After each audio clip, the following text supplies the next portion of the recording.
Defibrillators save lives, and more village halls across the UK are recognising their importance, particularly in remote rural communities. Hi everyone, I'm Johnny Thompson and welcome to the Village Halls podcast sponsored by Allied Westminster, the UK's largest specialist provider of village hall insurance and the home of Village Guard. Now, whether you're interested in football or not, it was difficult not to be aware of a dramatic story involving Christian Eriksen during Denmark's Euro 2020 game against Finland last summer. The player collapsed towards the end of the second half, suffering a cardiac arrest. And thanks to the quick thinking of one of his colleagues, the presence of a fantastic medical team, and a vital piece of equipment, he survived and is now returning to the game just 8 months later. My guest today is Martin Fagan, who is Secretary of the Community Heartbeat Trust, a charity which aims to help communities provide defibrillators to save lives. Welcome to the show, Martin, and thanks for joining me today. You're very welcome, Johnny, and nice to be here and chat. Yeah, thanks for coming on. Now, as I just mentioned, defibrillators save lives, and they really do make a massive difference to survival rates in cases of cardiac arrest. But before we get on to talking about that in more detail, Martin, tell me a little bit about you, your background, and also the fabulous organisation that you're part of. Well, if we talk about the organisation first, because that's more important than me. As an organisation, as a national charity, what we try to do is to help give both advice and also provide the right equipment to help people put defibrillator projects into their communities, but done to best practice, done in a way that addresses the issues of governance, sustainability, and resilience. So we're not a low cost by any means. We are a best practice, and everything we do with the community is about trying to make sure these projects are done as well on day one, and they're still going on day 10 years down the road. They are life-saving bits of equipment, so let's do it right first time. In terms of me, I've been with the charity since its inception. My background is medical in one form or another. I trained as a biochemist and toxicologist originally, came up through sales, marketing in healthcare, eventually into healthcare informatics, and then that took me out to places like the Far East, working for many years with governments in various countries in the Far East. Came back to the UK, worked for a while for the Department of Health and the NHS Confederation before ending up where I am now as the National Secretary for the charity. Fantastic. Okay. And with your background and your knowledge and the organisation that you work for, you're the perfect guy to answer the next question, which is in simple terms, what is a defibrillator, Martin?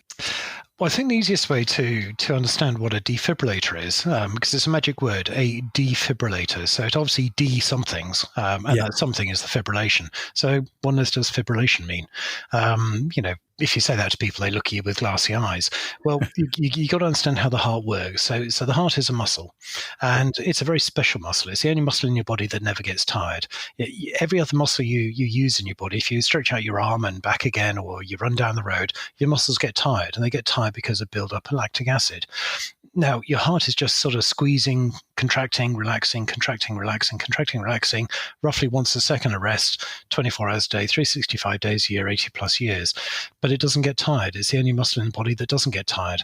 You could imagine a situation if it did get tired and it says, okay, I'm just going to take 5 minutes off and go and have a cup of tea. It would be a rather drastic thing to happen.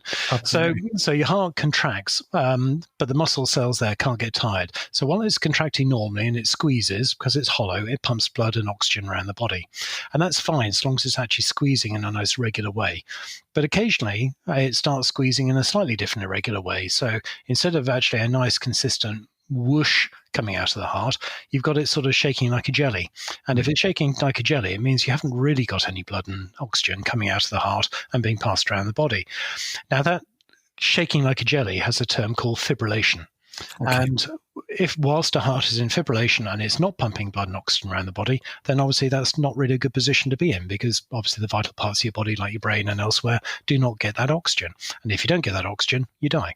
Yeah. So from the time a heart goes from working normally to the time it's completely stopped and it doesn't move, it doesn't shake, doesn't do anything, there is a period when that heart has gone from normal beating to shaking like a jelly to doing nothing. So during that period of shaking like a jelly called fibrillation, you can do something to try and correct and bring the heart back to working normally. And that's where a defibrillator comes in. It stops fibrillation. Okay. And I think most people probably will be aware of these from watching dramatic TV medical shows and seeing people grabbing 2 bits of metal and pumping somebody on the chest and them flying dramatically into the air as they've just been hit with 1,000 volts or whatever it is of electricity to stop that shake and jelly from happening. That's pretty much how it is, but it isn't, is it? It's not as dramatic as you see on Casualty and other programs on telly. Those are done for drama. It's to create entertainment. The reality, unfortunately, is a little bit less dramatic. So nowadays, you would use what's called an automatic external defibrillator, so AED, and that is different from something that is an implantable defibrillator called an ICD. So an AED, an external defibrillator, which is what most people show as a concept for a defibrillator, is a little box and has a couple of wires coming out of it, and on the end of it 2 little electrodes. You stick those electrodes on the chest, either side of the heart, and it will fire a bolt of electricity between the electrodes and ideally through the heart. And it's like sort of rebooting your computer. So you're grabbing hold of this heart and slapping it around the chops and saying, behave yourself, you've got to start working properly. And that's really what a defibrillator is doing. But they are actually fairly undramatic things in many respects. You stick these electrodes on and you stand back and press the button, and somebody might shake a little bit, and then hopefully things go back to normal. It's not quite the same as Casualty where they're sort of hanging off the ceiling afterwards. Yeah, it still sounds a little complicated and certainly a bit scary to operate. But I understand that they're actually not like that at all either. Certainly not modern defibrillators. So any of the modern ones tend to have things like visual displays, television screens on them. And so they don't just talk to you as the older ones do, but the new ones will actually show you pictures. And so it's really a matter of just follow the picture, do what it says on the screen. And the pictures are valuable because it's not only showing you what to do, but if you're in a panicky situation, there's a stress going on, there's lots of noise around you because everybody else is panicking around you, you're not listening. You want to focus on what's going on. So the screen really does help you focus. Plus, of course, if you've got a hard of hearing or you don't speak English or you're a child helping in the rescue, those pictures really help. So modern defibrillators with pictures on them and animations on them really do make it a very simple process for people to follow through. And the other important thing to remember, which is really critical in this whole thing, is you can never make the situation worse. You can only ever make the situation better. Now, you mentioned Christian Eriksen a little earlier on. And if you go through exactly what happened to him, okay, so he was running along and he fell flat on his face. What did his teammates do? The very first thing they did was to recognize that he had a problem. And they recognized that he was probably in cardiac arrest. So number one important thing is to make sure people recognize that somebody needs help. Number two is you call for help. So if you're out in the community, you call 999 and ask the ambulance service. But if you're on your own, call for help. Get somebody to come and help you. That's number two. Number three, you would start those chest compressions. Now, if you think about what's happening, fibrillation, the heart's quivering like a jelly. It's not pumping anything out. You need to get this blood and oxygen moving around the body again to keep that person alive. And not just to keep that person alive, but you also want to get oxygen coming to the heart muscles themselves. So you take over the beating of that heart by pressing the person's chest. Number four is you use the defibrillator to try and get the heart working properly again, and then you get them off to hospital. So if you think about what happened in the Christian Eriksen incident, that's exactly what happened. His colleagues recognized it. They called for help. His colleagues, his other players started those chest compressions, and somebody brought a defibrillator onto the field of play to use on him. And that process, those 5 steps, the recognition, the call for help, the chest compressions, the defibrillator, and then sending them off to hospital, those 5 steps are called the chain of survival. And it's the chain of survival that saves people's lives. The defibrillator is just one part of that, and that's an important thing for people to remember. The defibrillator is a tool. Okay, it's nothing to be frightened of. It's a tool. So all you do is you follow that process through, and the defibrillator is there, and the modern one's designed to help you go through that stage 4 and help in the rescue and help save that life. Yeah. But I guess the simple fact is that if you take that defibrillator out of the equation, it becomes, if you look at the odds, if you like, of survival, they are significantly reduced, aren't they, without the presence of a defibrillator? Absolutely, because you're missing out an essential part of the jigsaw. Yeah. Your sequence of steps are those chain of survival. If you take one of those links out of the chain, you haven't got a chain anymore. Yeah. So the defibrillator is absolutely critical in that, but it is one of the links in the chain. Yeah. Now, rural communities, of course, anywhere is a great place to locate a defibrillator. But in rural communities, help's likely to be a little further away, I guess. And I understand you've pioneered the use of the good old red telephone boxes, for example, to hold many of them.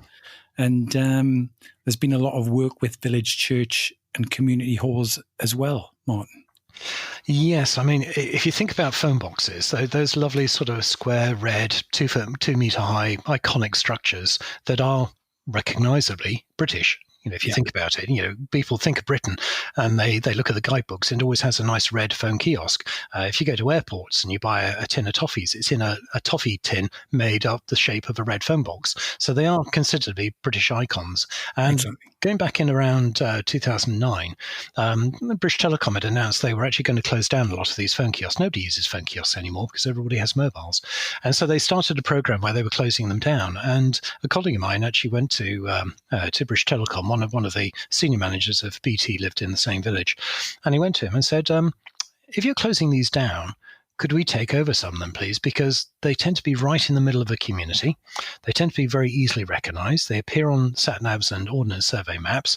Could we take over some of these and put defibrillators in them, because you're supplying power anyway, and repurpose them?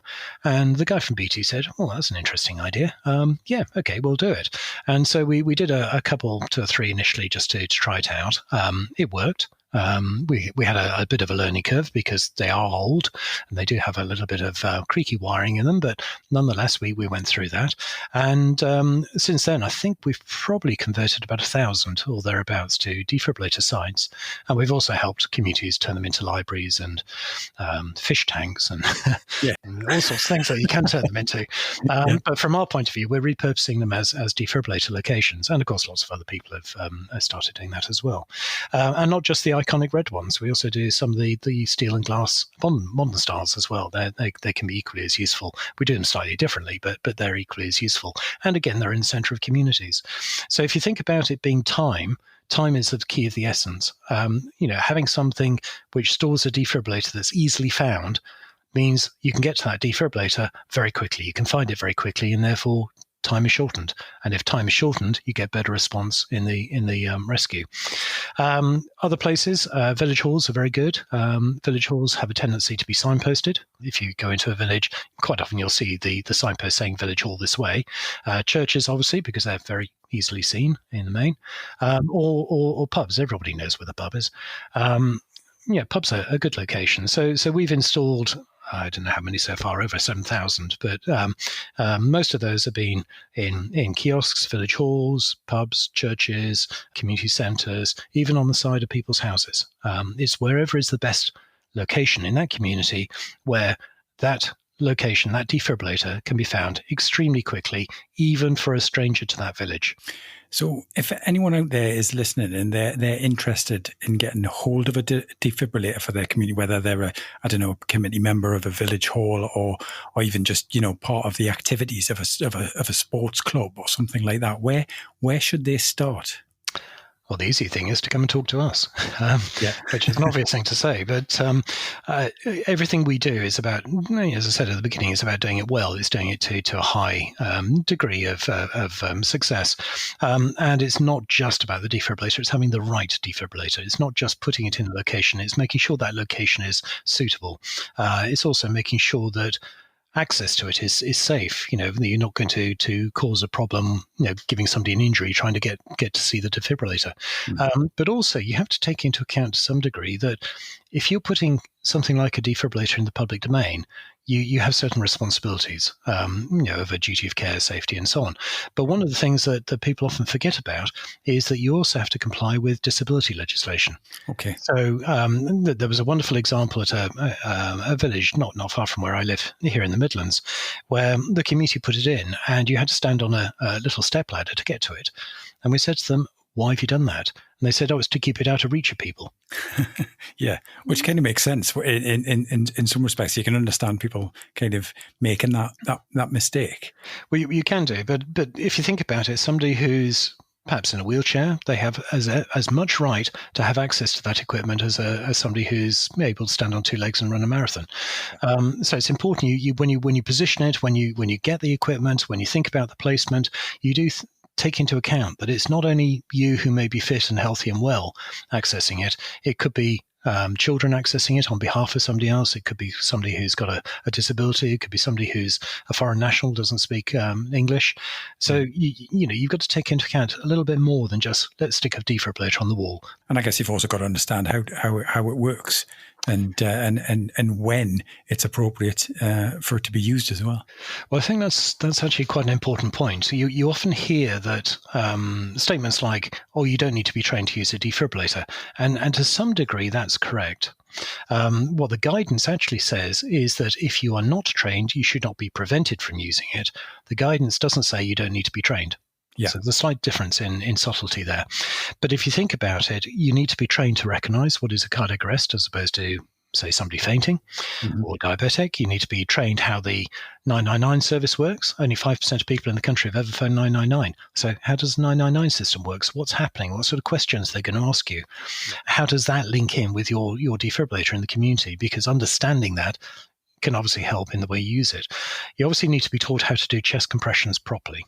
Now, yes, you can watch telly, and I had a wonderful discussion with the makers of Doctor Who a few years ago because they showed doing chest compressions on one of the episodes, and I wrote to them and said, "You've got an audience there of millions watching this, and people do copy off what they see off TV. Why don't you show chest compressions being done correctly?" Rather than the sort of the theatrical way of doing chest compressions, to which the answer was nobody believes anything they see on telly. To which I would then say, well, go and talk to ITV.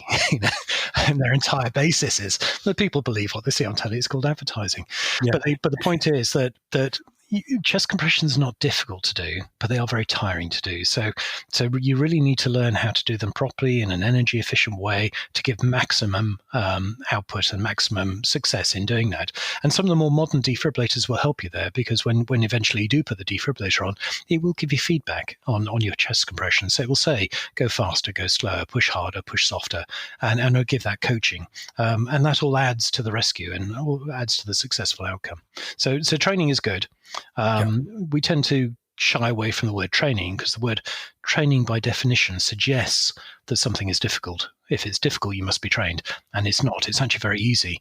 But it's bringing it all together. It's about building confidence. It's about creating awareness. Yeah. And so that's really what you're doing. You're creating awareness. You're having awareness sessions rather than training. Yeah. And it's awareness around that chain as well that you mentioned earlier. Indeed. Of course, it's not just about the defibrillator; it's about those other elements, as you outlined, which is fantastic. Now, let's touch on a big question as well. I'm sure many village halls and others out there will want to know, which is around the cost of a defibrillator, and with that, what are the various ways in your experience that communities have been able to fund the purchase and the awareness raising and maintenance of these vital pieces and really important pieces of equipment? We often go to, whenever our community approaches us, we say to the community, you've got really 5 stages in this. You've got your fundraising, you've got your initial equipment purchase, you've got your installation, you've got your commissioning, and you've got your ongoing support. Yeah. So there's those 5 elements. In terms of the cost of equipment, the actual defibrillators range from circa £800 to £1,400 and £1,500. for the actual defibrillator. Now, in very simple terms, the more expensive equipment you have, generally, the more features it has. So it's a bit like your car. If you go and you could buy a basic Fiesta, or you could buy a Rolls Royce. Now, the Rolls Royce will have a lot more features in it than your basic Fiesta. So it depends really about what budgets you've got. You've also got to consider the location and the sort of service you want to offer, and how that individual equipment may impact on that. You also, if it's being placed externally, you'll be putting it in some form of cabinet. And there are, again, lots of different type of cabinets around. We tend to favour double-skinned cabinets, not single-skinned. Mm-hmm. And that's to avoid problems with condensation. Defibrillators don't like condensation, so let's try and avoid that if we can do. Yeah. You'll need to install it. If it's a heated cabinet, that will need to be installed by an electrician. You don't have to have a heated cabinet, but the vast majority are heated. And the reason for that is that the cabinets are heated to try and keep the defibrillator above freezing. The electrodes on the defibrillators tend to be water gel, so if they do go below freezing, then they will go solid. And so you want to try and avoid that situation. Similarly, batteries will degrade in cold weather. So if you can keep it above freezing, then that's going to add longevity and functionality to the equipment. Commissioning includes the training. So by all means, run a training program within the community, or an awareness program in the community. And awareness sort of goes beyond just a face-to-face. There's posters, there's articles, videos, etc. You can put on village websites and so on. But the thing that most people forget about is there are running costs. These are medical devices. They have electrodes that run out. They have batteries that run out. You do need to budget for those replacements. And it's not just the batteries and pads when the time expires and after they've been used, where there's a cost. It could be your defibrillators taken away by the ambulance service, and it may take some time to come back. We had an example last year in Nottingham where it disappeared, and it took us 3 weeks to find it. And whilst it disappeared in Nottingham, we found it in Guy's Hospital in London. And that takes time and money, and also, get a courier to bring it back for you. So there are hidden costs as well. So all of that needs to be budgeted for. So most communities will think about the initial cost, but they forget about the ongoing cost. And so in a very simple rule of thumb, whatever it costs you to install it, it's going to cost you another 50% on top of that over the next 10 years to support it, in very simple, rule of thumb. How do people raise funds? Lottery are very good. They're just coming back online again, having been diverted in their interests because of COVID. So Lottery is beginning to give funding. If it's a sports club, Sports England is certainly giving funding at the moment under the Jubilee Fund. Your local Rotary Lions and similar organisations often are very generous and will help. You can do your own fundraising, and there's all sorts of different things you do with fundraising. I used the example the other day of what we did in our own village during the lockdown. And I think my wife will probably correct me, but I think we raised about £4,000 during lockdown for various village activities. So it can be done, even with people socially distanced and everything else. There are fundraising things you can do. There is crowdfunding. There is just raising events, do a sponsored run or a 10K, or somebody did a sponsored shave of the head. So there are all sorts of things that can be done within a community to fundraise. But when you're doing that fundraising, please remember that 2/3 of it goes to your equipment and 1/3 of it will go to your support for the next 10 years. Yeah, that's a really important point, Martin, to understand those ongoing costs as part of that. Okay, so Community Heartbeat Trust, where should people go to get access to information online, presumably website? Yeah. We've certainly got a website. It's www.communityheartbeat, that's one word, communityheartbeat.org.uk. There is a contact us page on that, but if you want to write to us directly, you write to inquiries@communityheartbeat.org.uk. We have a telephone number too if people want to call. It's 0330 1243 067. We actually slightly missed out. We wanted a really easy number like 1, 2, 3, 4, 5, 6, 7, and we didn't quite get it, but we were pretty close. Yeah, so 0330 1243 067. Nice easy number, and we'll get back to you. We don't advertise costs of defibrillators on our website because it depends entirely on the circumstances, what people want to do, what their budgets are, how they want to use it. Is it solely for an elderly population? Do you want to include younger population, etc.? So come to us, tell us what it is you want to do. We'll give you a project guide. We'll give you copious amounts of information. We'll try and help and guide you. And if you want us to, at the end of the day, we'll help you acquire the equipment. Yeah, fantastic. And don't worry if you didn't manage to scribble all of that down. We'll put a few links to our on our website to go with this episode, so people can find their way there. I know there's a great page on your website about getting a project started as well, Martin. I looked at that and it's fantastic. So I'd recommend people go and have a look at that. And other than that, wow, thank you for providing so much information. No, you're very welcome. In less than a half an hour. Wonderful stuff. And so other than that, thanks for coming on the show. And more than that, probably thank you for the work that you and the Community Heartbeat Trust do. You must have saved many, many lives already, I'm sure.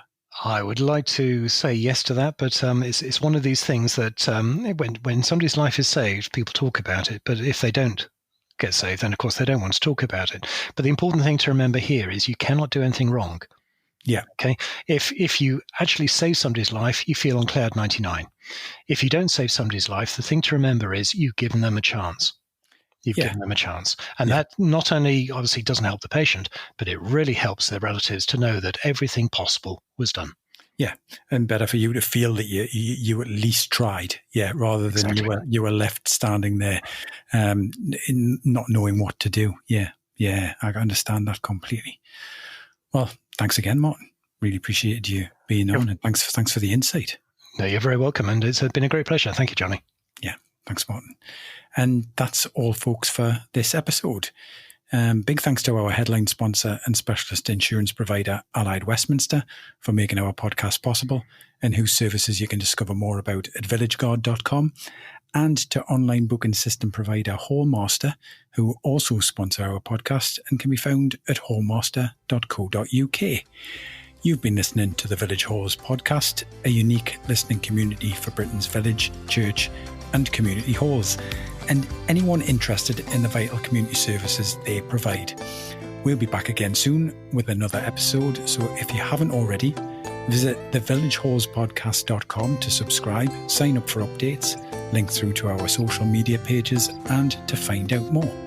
Until the next time, goodbye for now.